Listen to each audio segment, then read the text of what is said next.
Back in 2018, I felt the need for a digital readout on the tailstock of my 40-year-old Colchester 1800 lathe. The etched scale on the tailstock tube's all very nice, and the 2.5mm per turn handwheel on the lead screw's great, if you can count modulo 25, reliably up to 87, then back to 19, without losing count of the turns, or getting off by 1 errors. I bought a cheap linear scale from Euro Trade and set about making a mounting wedge from aluminium.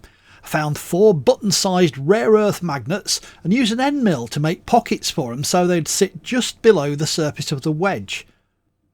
Somewhere in a corner of an old toolbox I found some sticky and disreputable tubes of own brand epoxy from a long defunct DIY chain. I mixed some of it up and it hardened nicely. After considerable effort removing the resin and hardener from my hands, clothes and, mysteriously, my hair, I donned some gloves, carefully mixed up a new batch and glued the magnets into the holes in the wedge without further incident.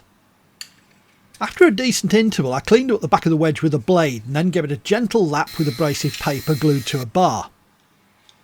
The wedge has counterbore holes to match up with the mounting holes on the rear of the scale slider.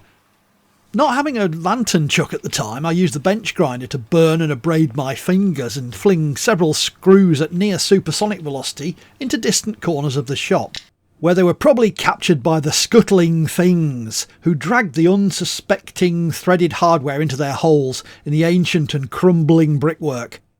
After making a proper threaded gauge plate, eventually I had 2 screws that were not too short, not too long, and that only cut one of my fingers while I was filing off the razor-sharp ragged burrs. After rinsing off the blood, the fit was perfect. Well, it was perfect before as well, but ew. The next part was the block which clamps onto the end of the scale and carries another magnet which connects the scale to the moving shaft of the tailstock. Once more, this has a shallow, flat-bottomed hole with a rare earth magnet glued in, but this time the magnet's slightly proud of the hole. The block's threaded to take the 2 screws supplied with the scale.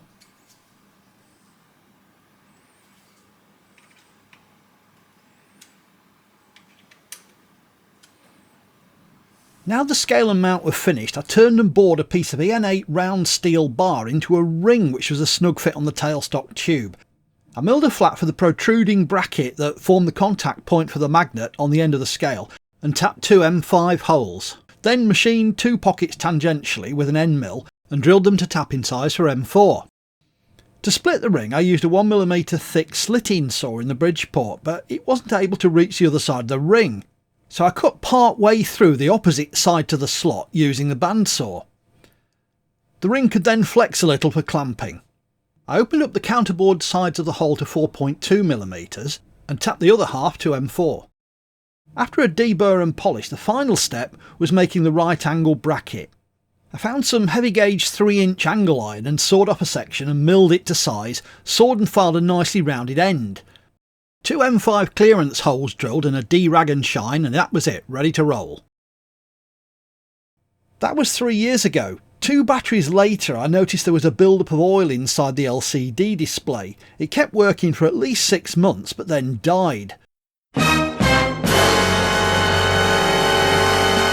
So I went to the drawer where I keep spare scales, and the cupboard was bare.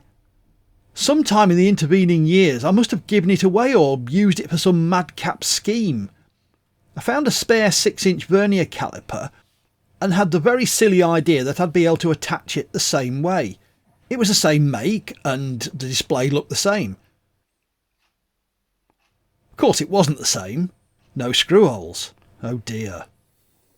Rather than going for the sensible approach of taking it apart and drilling and tapping new mounting holes, I decided to swap the back plates over and just use the old scale. With it all in bits, I was overjoyed to find that the old scale wouldn't fit in the gap. Great. Bright idea number 2. Use the scale from the new unit and grind off the caliper arm and the other bits. Much noise and dust later, the scale was too skinny.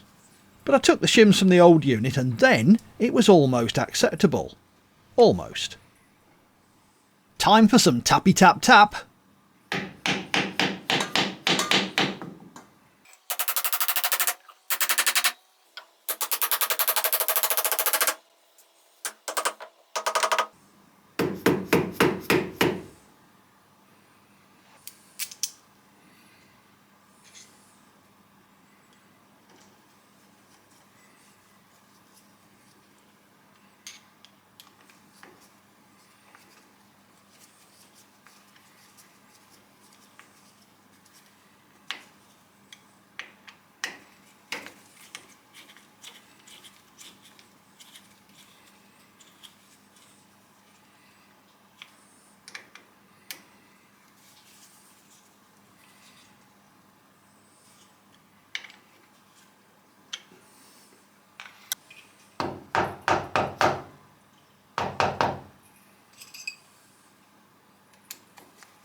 at this point you feel able to poke the like button, it would make me deliriously happy.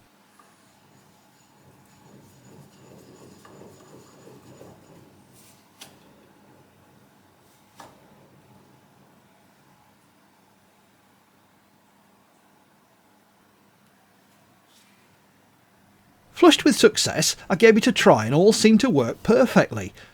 Niggly feeling at the back of my brain made me decide to check the scale to ensure that the slot wasn't going to affect the reading too much.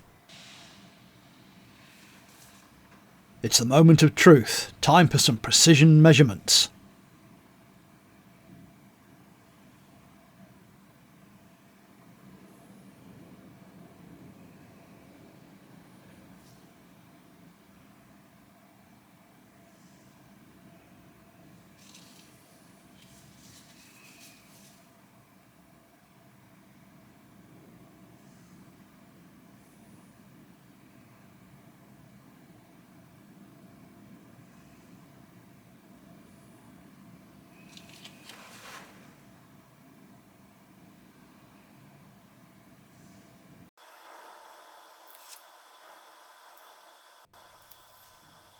After a lot of tests, it looks like there are non-linearities, but at exactly 5.00mm as shown on a dial gauge, the scale reads 5.00. At other 0.5 and 1mm steps there are errors of about 0.03mm, which is actually in spec for the vernier. It looks like I'm back in business and I don't have to do that painful mental arithmetic that's been defeating me for the last 50 years. You could have ordered a new scale, then cleaned the shop, while waiting for the delivery. Oh look, a flying pig. For once, I'm ahead of Aimee. I ordered 2 of the scales, but as this is working and is near enough, I'll just store them both in the cupboard with a big note saying, if you use this for anything, remember to order a new one. Especially if it's only a temporary job.